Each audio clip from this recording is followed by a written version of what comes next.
Guys, balik lagi bersama saya Akbar Cika. Ternyata banyak yang kecewa BBM nggak naik. Siapa mereka? Ya para begudal, para pembenci yang tidak ingin Indonesia ini baik-baik saja.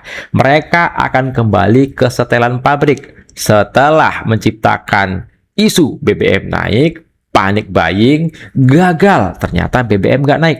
Mereka akan kembali mempersoalkan MBG, mempersoalkan BOP, itu pasti.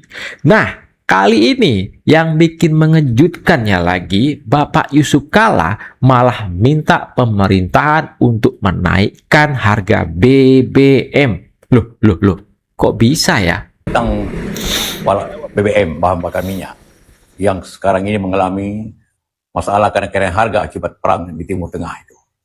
Maka untuk mengatasi itu, jalan yang pertama yang baik kita laksanakan, harus kita laksanakan, ialah menyelesaikan harganya sesuai dengan harga internasional itu. Karena ada dua, dengan menaikkan harganya, maka subsidi kita berkurang, sehingga fiskal kita tidak terbebani terlalu besar. Kedua, justru kalau kita naikkan harganya, maka pemakaian BBM akan berkurang.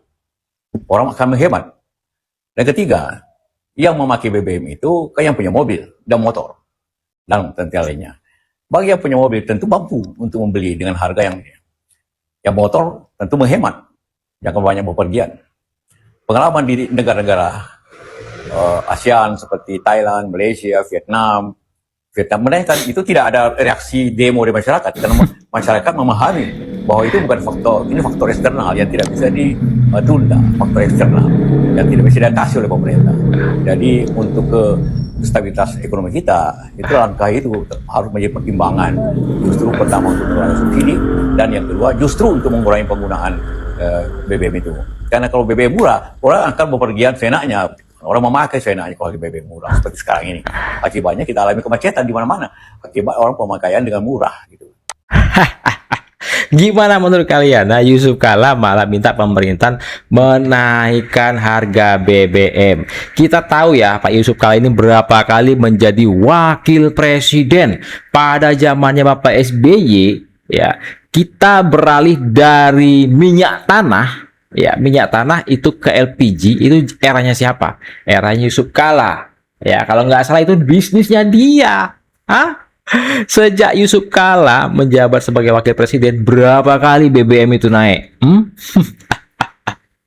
Dia membandingkan dengan negara-negara yang menaikkan BBM. Katanya nggak ada gejolak, nggak ada ini, nggak ada itu. Di Indonesia Raya aja BBM belum naik udah ribut di mana-mana, ya kan? Apalagi para buzzer-buzzer ya, para buzzer-buzzer yang ingin Indonesia ini tidak baik-baik saja, buzzer bayaran. Kok bisa-bisanya? BBM nggak naik, kok ada yang kecewa nih?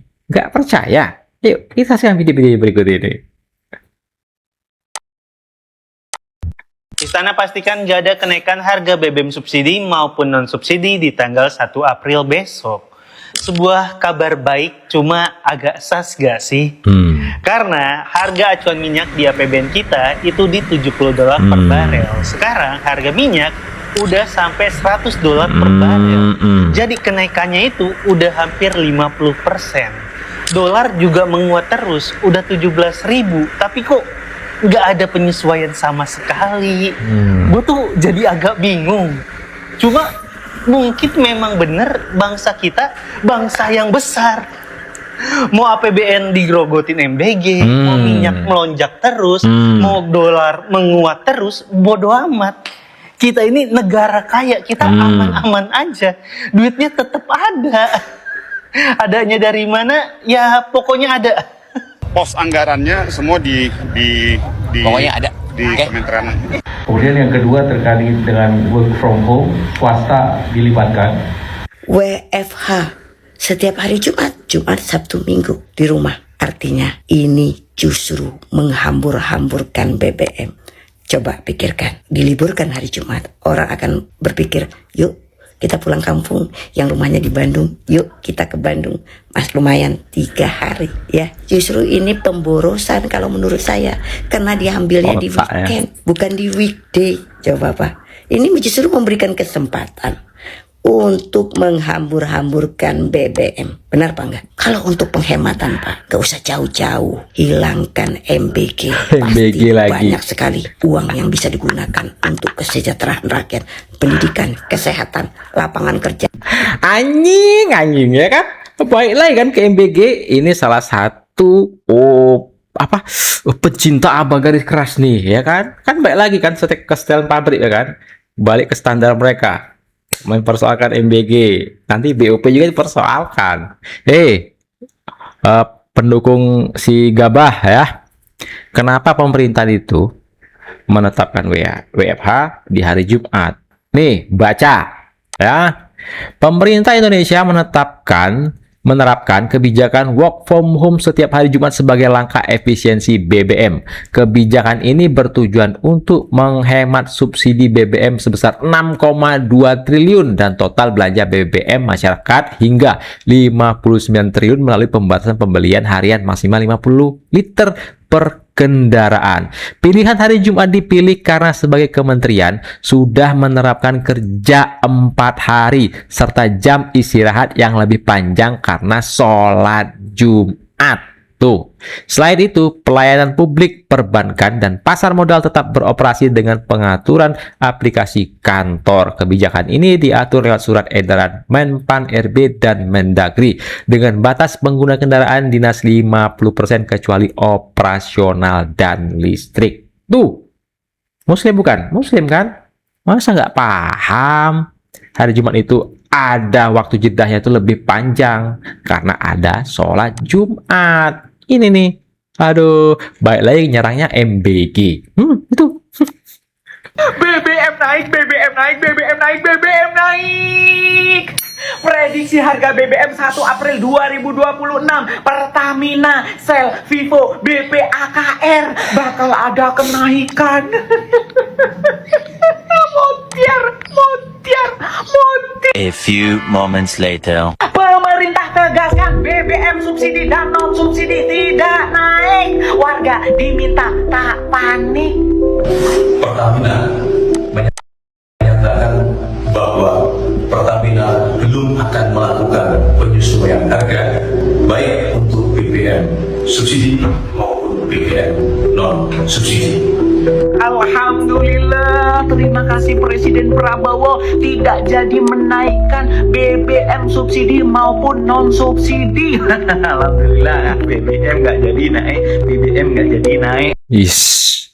Setelah nyebarin hoax, bikin rakyat pada panik ya, kayak gini kelakuannya.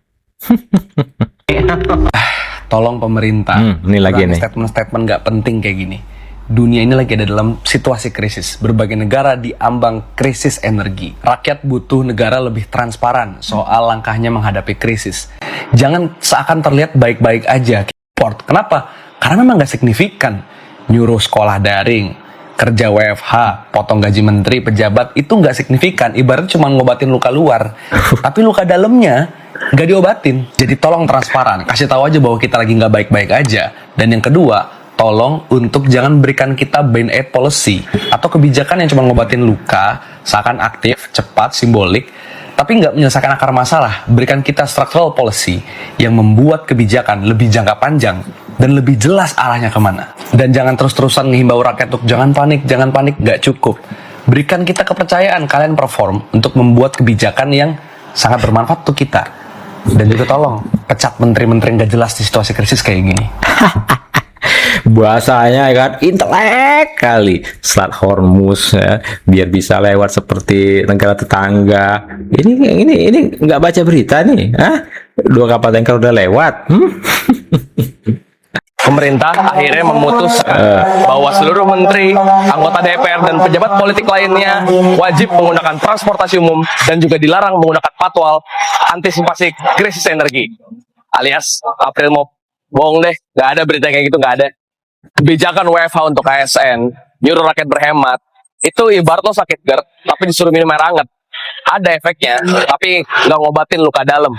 Lagi pula, data SDM terakhir yang mengatakan bahwa sektor paling boros energi adalah sektor industri. Iya, batu bara dan kawan-kawannya itu, yang selama ini juga mendanai politik kita. Makanya mungkin agak takut mereka negur industri. Plus, kita juga akan berpikir bahwa kalau misalnya WFH, ASN, apa yang menjamin dia nggak long weekend, dia nggak pergi kafe, ujung-ujungnya pakai mobil juga, pakai energi juga. Jadi jangan cuma fokus pada bocor energi, tapi bocor anggaran. Banyak anggaran yang boros, buang-buang, dan itu perlu diefisiensikan. Jadi jangan cuma surakan berkoban, tapi berikan ketauladanan. Memang nyuruh pejabat naik transum itu juga ya jumlahnya dikit, Pak. Udah, bacot aja kau ya. Nggak ada nih rasa syukurnya, apresiasinya ke pemerintahan ya, karena tidak menaikkan BBM. Luar biasa, rakyat berharap sekali BBM itu nggak naik, tapi malah minta BBM naik. Sebelum BBM naik, dibikin panik, nyebarin hoax BBM naik. Ketika BBM nggak naik, mereka malah bikin narasi yang nggak jelas seperti ini, ya kan, narasi menyesatkan. Memang rakyat yang seperti ini nih ya, harusnya out aja lah dari Indonesia Raya ini, bikin gaduh, bikin rusuh. Nggak ada benarnya pemerintah di mata mereka. Semua kebijakan ini salah. Maunya mereka apa? Hah? Kapal Pertamina berhasil lolos dari Selat Hormuz. Emang iya, ini semua berkat lobi Yusuf Kala. Kedengaran heroik? Ya, akurat. Bisa dibilang ini hoax. Memang terdengar masuk akal karena Yusuf Kala bukan tokoh sembarangan. Perannya dalam perdamaian di Aceh dan juga Poso adalah fakta sejarah dan perannya diakui. Tapi di sini masalahnya bukan siapa tokohnya, tapi bagaimana cerita itu dibentuk. Akun ini bikin narasi yang menggiring opini, seolah-olah kapal Pertamina yang lewat Selat Hormuz itu lolos karena lobinya JK dan kegagalan diplomasi Presiden Prabowo. Ini bukan sekedar salah informasi, tapi ini framing teori. Ketika fakta dipilih dan disusun untuk membentuk persepsi tertentu. Faktanya, JK emang pernah ketemu dubes Iran, tapi nggak bahas kapal Pertamina, melainkan bahas mediasi konflik dan juga bantuan kemanusiaan. Bahkan kabar JK terbang ke Teheran, Iran, itu salah total. Jubir JK sendiri yang bilang kalau beliau lagi di negara ASEAN, dalam dialog perdamaian. Diplomasi pengamanan jalur energi itu bukan kerja satu orang, melainkan institusi. Dilakukan oleh Kementerian Luar Negeri, KBRI Teheran, dan di bawah kepemimpinan Presiden Prabowo. Terus kenapa banyak orang mudah percaya? Otak kita suka banget sama suatu cerita yang sederhana. Satu tokoh, satu momen, satu penyelamat. Ini pola klasik The Hero's Journey. Masalahnya bukan sekedar siapa yang dipuji, tapi efeknya yang berbahaya. Bisa mengaburkan kerja nyata negara dan kepercayaan kepada pemerintah. Nah, siapa yang masih percaya kalau Yusuf Kala ya, yang bikin kapal tanker kita bisa melewati Selat Hormuz? Nih dengerin nih.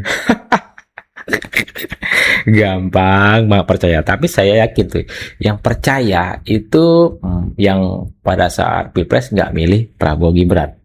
Yakin nggak? Ya jelas yakin lah. Saya Akbar CK undur diri ya. Jumpa lagi kita nanti di next video. Assalamualaikum, bye bye.